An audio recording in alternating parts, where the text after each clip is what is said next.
On est dans le temps de Noël, mais depuis l'Annonciation, on nous raconte de belles histoires. L'ange qui vient voir Marie, qui lui annonce qu'elle sera la mère du Sauveur. Marie qui va voir Élisabeth, et qui, voyant Élisabeth, lui permet de découvrir la présence du Sauveur dans notre monde. Joseph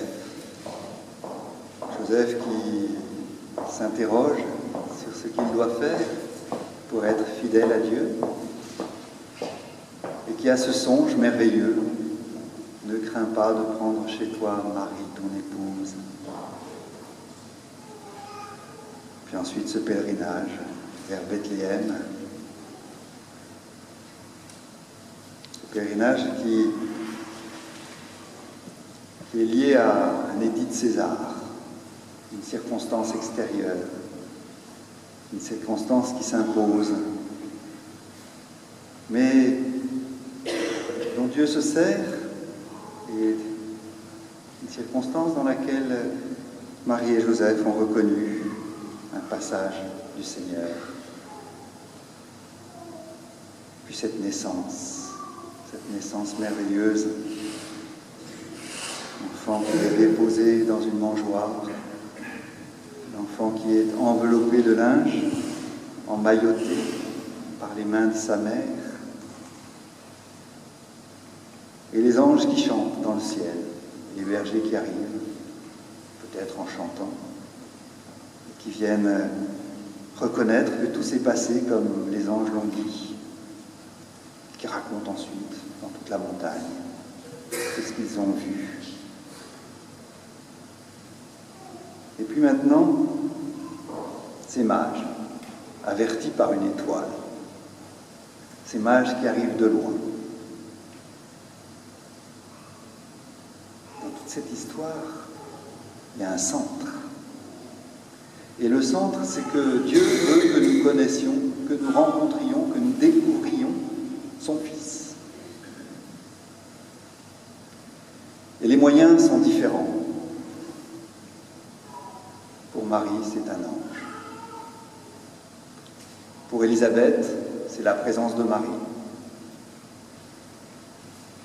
Pour Joseph, c'est à la fois la présence de Marie et puis le son et l'ange qui le confirme. Pour les habitants de Bethléem, c'est rien du tout. Ils étaient invités aussi. Le Fils naît chez eux et il dort. Pour les bergers, c'est d'avoir veillé, garder les troupeaux. C'est leur petitesse. C'est d'être en dehors de Bethléem. Pour les mages, c'est de chercher la vérité. Je crois que ça, c'est la grande qualité des mages, et c'est ce que nous regardons aujourd'hui.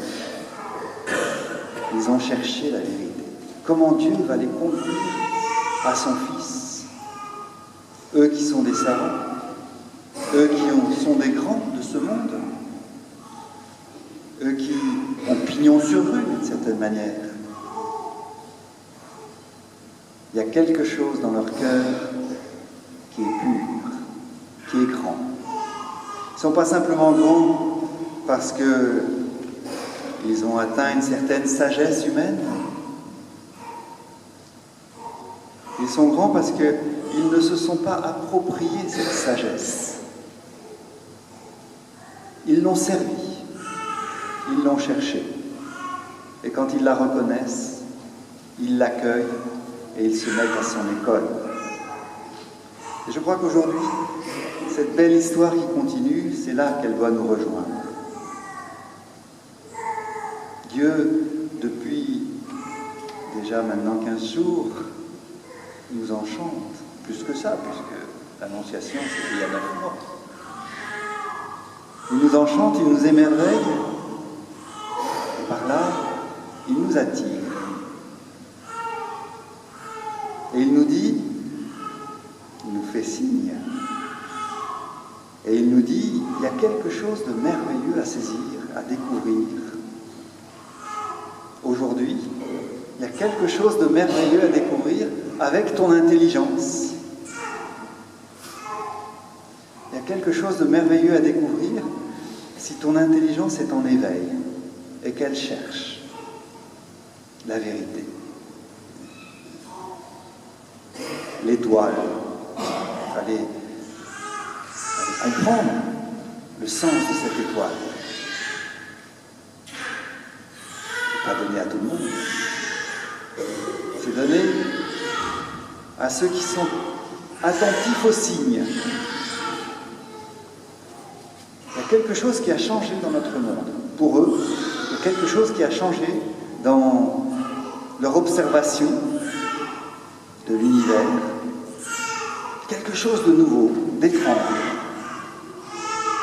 Ils ont su voir. Voir, s'interroger, accueillir, être disponible. C'est ça la grande qualité des anges. C'est que leur recherche de vérité les rend disponibles à quelque chose de nouveau. Aujourd'hui, nous sommes invités à nous rendre disponibles à la nouveauté de la bonne nouvelle pour nous, à la nouveauté de Jésus qui est là. Nous rendre disponibles. Ça ne suffit pas. Ils sont tellement disponibles qu'ils sont prêts à se mettre en marche. Nous avons vu l'étoile et nous sommes venus l'adorer. Comment est-ce que Dieu conduit ses mages? On a vu comment il a conduit Marie, on a vu comment il a conduit tous ceux qui sont cités dans cette belle histoire de Jésus qui vient. Et maintenant, comment est-ce qu'il conduit ses mages? Il a mis dans leur cœur cette soif de vérité, il a mis dans leur cœur cette disponibilité, il a mis dans leur cœur cette capacité à ne pas être établis, à ne pas être installés. Ils sont prêts à se déplacer et faire un grand voyage. On ne sait pas d'où ils viennent et combien de kilomètres ils ont fait. On ne sait pas s'ils les ont fait à dos de cheval, à dos de chameau. Ça, il y a une légende. Et elle est belle.